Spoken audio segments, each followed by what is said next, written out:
What is up, everybody? Back with another top 10, and today I'm going to be counting down my 10 favorite albums from 2002. Continuing on with this series, trying to get every single year done since 1975 at least. Might go back to 1970, we'll see. But 2002, another pretty solid year. Got a lot of good albums here. Some honorable mentions I'll get to at the end.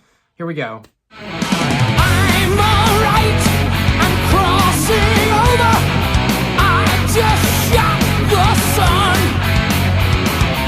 Starting off the list at number 10 is Killing the Dragon by Dio. So this is a pretty good album here. I did actually rank it kind of low in the discography ranking for Dio, but very consistent band, so something's got to be down there. This one, still solid. It's the first album and only album with Doug Aldrich on guitar. Great player. I've seen some people say he's not really a good fit with Dio, but I kind of disagree. I think he's got good tone, a lot of great riffs and solos all over the album.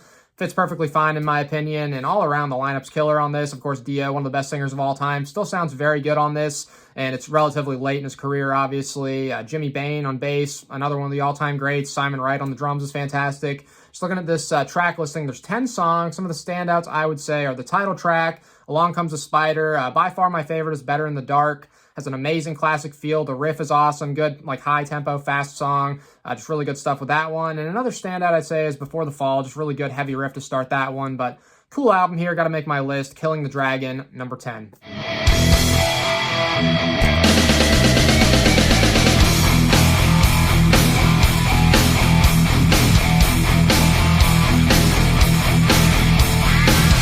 Next up at number 9 is Black Sun by Primal Fear. Really cool German metal band. Pretty consistent, again, with this band. So any year they release an album, there's a pretty decent chance it'll make this list here. Really great heavy riffs from Stephen Liebing and Henny Walter. Really cool duo on this album. The vocals are amazing from Ralph Shevers. I previously ranked him a top 10 vocalist of all time.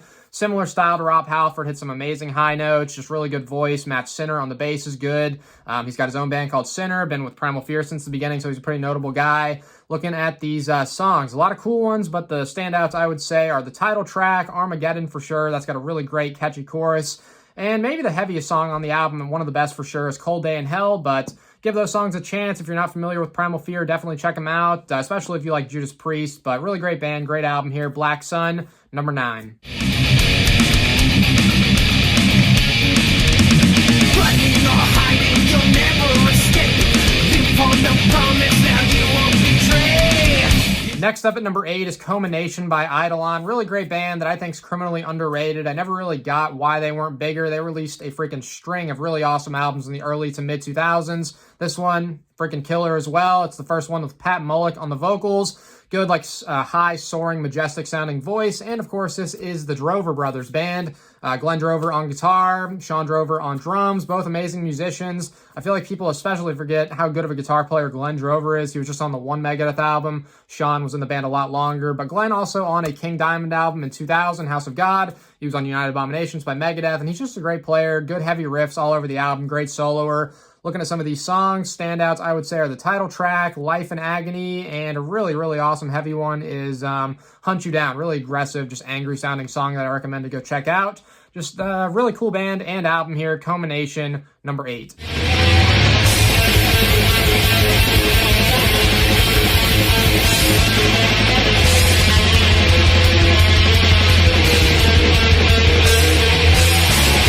Next up at number 7 is Cold Steel for an Iron Age by Destroyer 666. One of the very best blackened thrash metal bands. They're from Australia, led by KK Warslet, the vocalist and guitarist of the band. So with them, I think they really stand out because while they are thrashy and chaotic at times, they really have a great sense of melody as well. That's really present in the song Shadow, last song on the album here. Easily my favorite on this album, but some of the other standout tracks I would say are Raped, The Calling, Savage Pitch, and Witch Hunter, but really, really cool album. Awesome band here, Destroyer 666, Cold Steel for an Iron Age, my number 7 of 2002. The sky's falling, I don't know where my home is now. My heart broke. Coming in at number 6 is Dying for the World by Wasp, one of my favorite bands of all time, of course led by Blackie Lawless, frontman, vocalist, guitarist, bassist of the band, depending on what album we're talking about. He plays rhythm guitar on this. His vocals still sound amazing. He's one of the very best at constructing vocal melodies and choruses, in my opinion. Always super catchy and awesome sounding. you know, his voice is just super unique and haunting and dark. This album overall is pretty dark. It's dedicated to the 9/11 victim, so it's got a dark feel to the album. Rest of the lineup on it, good stuff. You know, Daryl Roberts, first album with him on guitar, good player. Mike Duda on the bass, and Frankie Banali on the drums. Solid lineup, and looking at these songs, there's a lot of good ones, but some standouts I would say are Shadow Man, really good catchy stuff. My Wicked Heart, definitely my favorite song on the album is Hallowed Ground. Just amazing. The chorus, super catchy and great. The guitar solo from Daryl Roberts in this is freaking majestic. But yeah, top to bottom, this is a really good, solid album. Dying for the World, Wasp, number 6.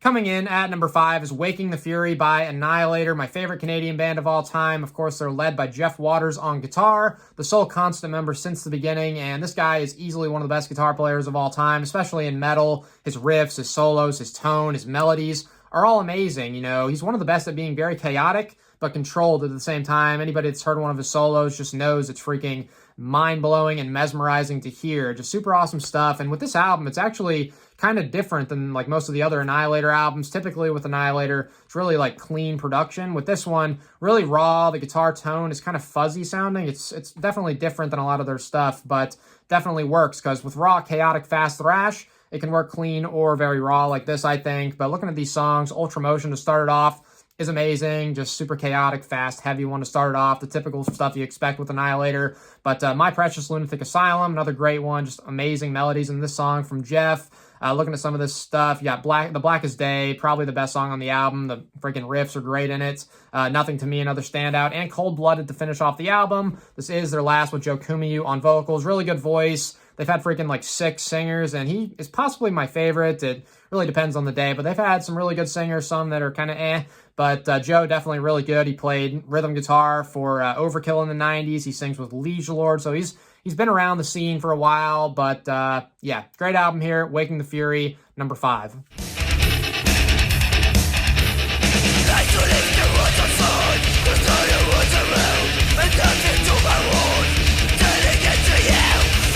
Next up at number 4 is Disorder of the Order by Holy Moses. Really great band, super underrated. About a year ago, I did rank them my number 1 German band of all time. I stand by that. Just great classic thrash metal with them. This album here was kind of a comeback for them. They didn't release a full-length studio album since 1994. They did release an EP in 2001, but this was their first full-length in about 8 years at that point. It does feature Sabina Klassen on vocals, who is really good for thrash, I think.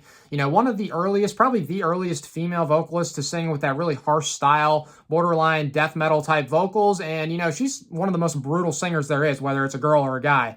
But just super awesome vocals from her. She has been pretty much a constant member with the band. She did some background vocals on the 94 album, which happens to be their worst album easily. They did, Andy Klassen did most of the vocals on that. I think Sabina did one lead vocals on one track on that album. But, you know, other than that album, she's the lead singer on all the stuff, which she's great. Looking at these songs, We Are at War, really good one to open up the album. The title track is great.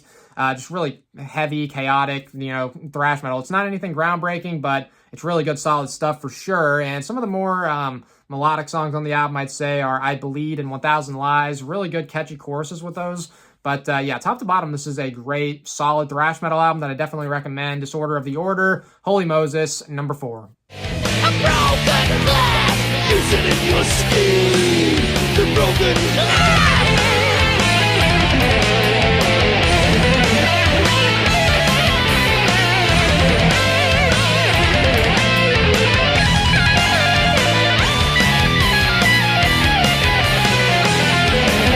Coming in at number 3 is Abigail II, The Revenge by King Diamond. So with this one, I did actually rank it the weakest of the King Diamond discography, 12th, dead last in the past. It has grown on me a bit, but just with King Diamond, such a consistent discography. It's still a really good album, even though it ranks kind of towards the back half of the discography for me. But it's also notable because several current members that are still in the band right now made their first appearance on this album. Matt Thompson on the drums, Mike Weed on guitar, both great players. It's got Hal Patino for the first time since 1990. He was on The Eye, then not on anything for 12 years there. Of course, King Diamond, one of the best singers in metal, super unique, awesome voice, and Andy LaRocque on lead guitar as well. great player. Just love the atmosphere on all the King Diamond albums. Super dark and creepy. Feels like you're watching a horror movie, so love that about the albums. And looking at these songs, a lot of good ones on this. The Storm, Mansion and Sorrow, the two best, I think. But Miriam, Slippery Stairs is cool. The Crypt, the Wheelchair is a really good one. Spirits, really a lot of good stuff here. I'd probably rank it a little higher than last currently if I was going to re-rank the King Diamond discography. But really good album. Abigail II, The Revenge, number 3.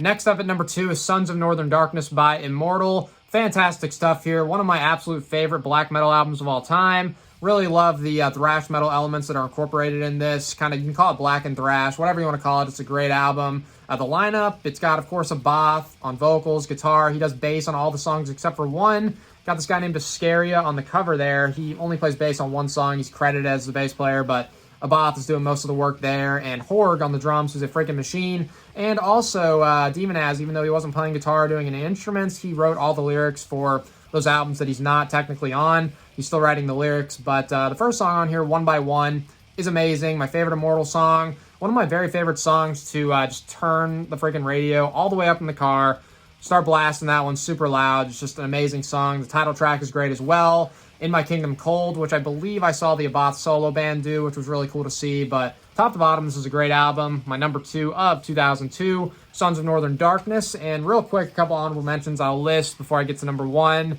Looking at this, To Embrace the Corpse's Bleeding by Judas Iscariot was really close. A really cool one-man American black metal band. Demonic Possession by Shooter is really good. Crave Man by Ted Nugent.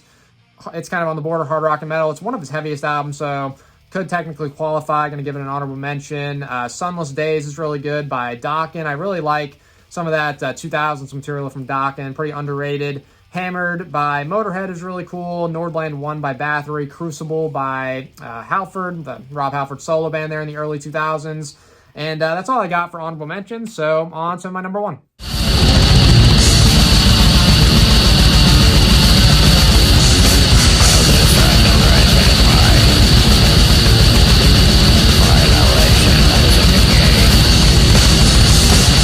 And taking the number 1 spot is Invoking the Majestic Throne of Satan by Inquisition. Love these guys. They're my favorite black metal band of all time. Very consistent. And this is actually my favorite album by them. So love it from top to bottom. It's just 2 guys in the band, which is extremely impressive. Sounds like 5 guys playing, but it's just 2. Got Dagon on vocals and guitar. Love his playing. Great riffs. His tone is fantastic. His vocals, they can take some getting used to. It's that kind of frog croaky style, but I think it helps add to the very dark, ritualistic atmosphere, which is very cool with Inquisition's music.